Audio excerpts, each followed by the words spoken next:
Langsung saja pemirsa, selanjutnya kami ajak terhubung secara langsung dengan Rahendro Herubowo, jurnalis Ayus yang turut dalam rombongan relawan Global Sumber Flotilla 2.0 yang juga telah dibebaskan oleh militer Zionis dan saat ini berada di Istanbul, Turki. Selamat sore Mas Rahendro, ada Anissa di studio.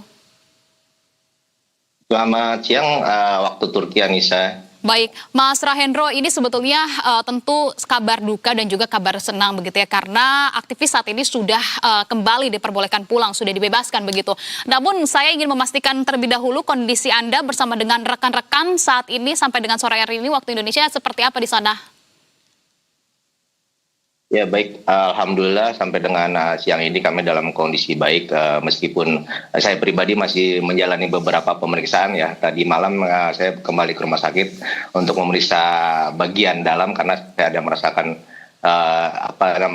sakit ya. Akhirnya saya semalam di ronsen begitu, dan ya hasilnya nanti kita bawa ke Indonesia gitu untuk melanjutkan pemeriksaan lebih lanjut. Nah, sakit yang Mas Hendro rasakan, ini kan sebetulnya kalau kita lihat memang dunia hanya melihat dari angka korban warga-warga di Palestina saja begitu ya. Namun tampaknya saat ini aktivis Global Sumber Flotilla memberikan kesaksian langsung seperti apa kekejaman dari Zionis Israel ini. Sebetulnya sakit yang Mas Hendro rasakan ini didapatkan karena apa? Betul karena kekerasan yang dilakukan oleh Zionis Israel, Mas Rahendro? Ya betul, kita selama di tahanan kemarin ada beberapa kali penyiksaan ya, terutama pada saat kita dimasukkan ke sel yang berada di atas kapal. Itu kita sebelum dipertemukan dengan rekan-rekan lain, kita jadi masuk di dalam suatu ruangan.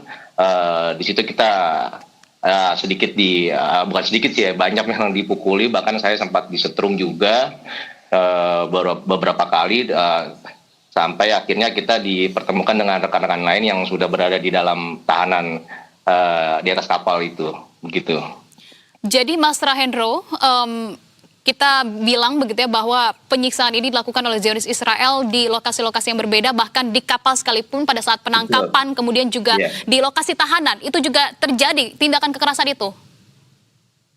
Iya betul, jadi penyiksaan yang kita terima itu jadi bukan hanya pukulan, tendangan, bahkan misal kayak di borgol kita dimainin sampai rasa sakit yang luar biasa, terus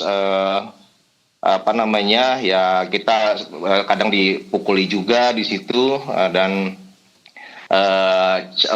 dalam perjalanan juga kita mengalami treatment yang lumayan melelahkan ya. Kita berada dalam satu mobil tahanan, di situ kita di mobil tahanan itu jadi ada sekat-sekatnya tuh, kita isinya cuma 2 orang, 3 orang, dan kita memakai kaos yang tipis. Di situ udaranya sengaja AC-nya dibuat dingin. Mungkin itu juga salah satu bentuk treatment mereka buat kita para relawan.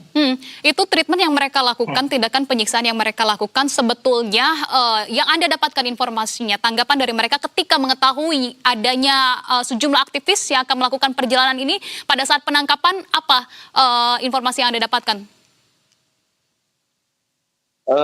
Informasi yang kita sebenarnya untuk selama di tahanan kita tuh nggak ada informasi apapun ya, hanya kita mengikuti keinginan mereka bawa kita kemana kita pun juga nggak tahu.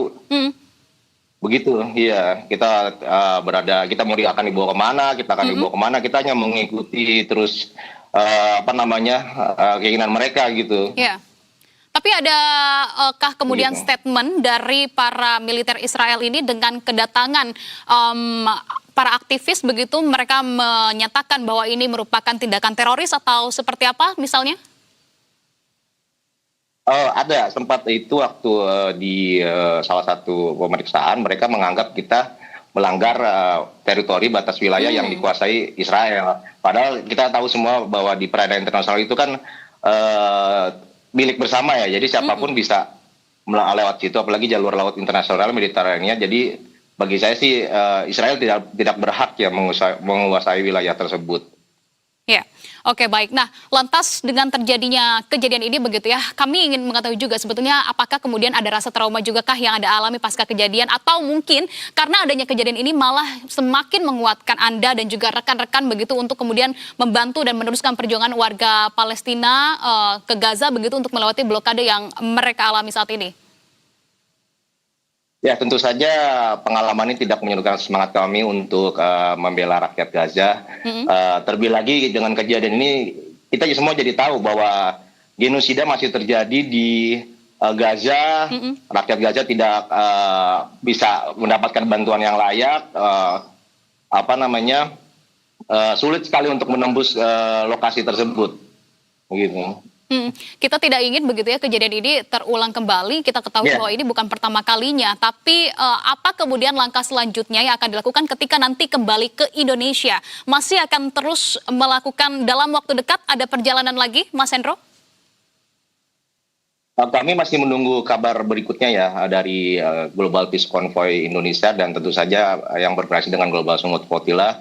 Yang pasti sekarang kita kembali ke tanah air, kita untuk mempersiapkan diri lagi, mengevaluasi kegiatan kita selama di pelayaran ini dan tentu saja kita tidak akan berhenti di sini, kita akan terus menyuarakan penderitaan rakyat Gaza dan apa yang kita alami ini tentu saja lebih menderita lagi rakyat Gaza, lebih lebih menderita intinya lah daripada apa yang kita alami. Ya, betul. Iya, mereka pasti mendapatkan penyiksaan yang lebih daripada kita ini. Ya. Dan bahkan itu terjadi selama bertahun-tahun.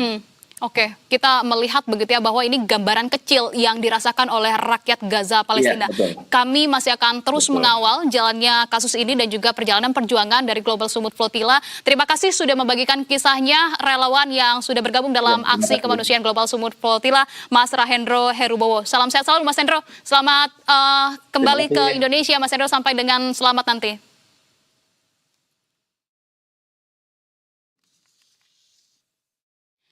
Ya pemirsa, masih terkait dengan kekejaman Israel ada sejumlah WNI pemirsa yang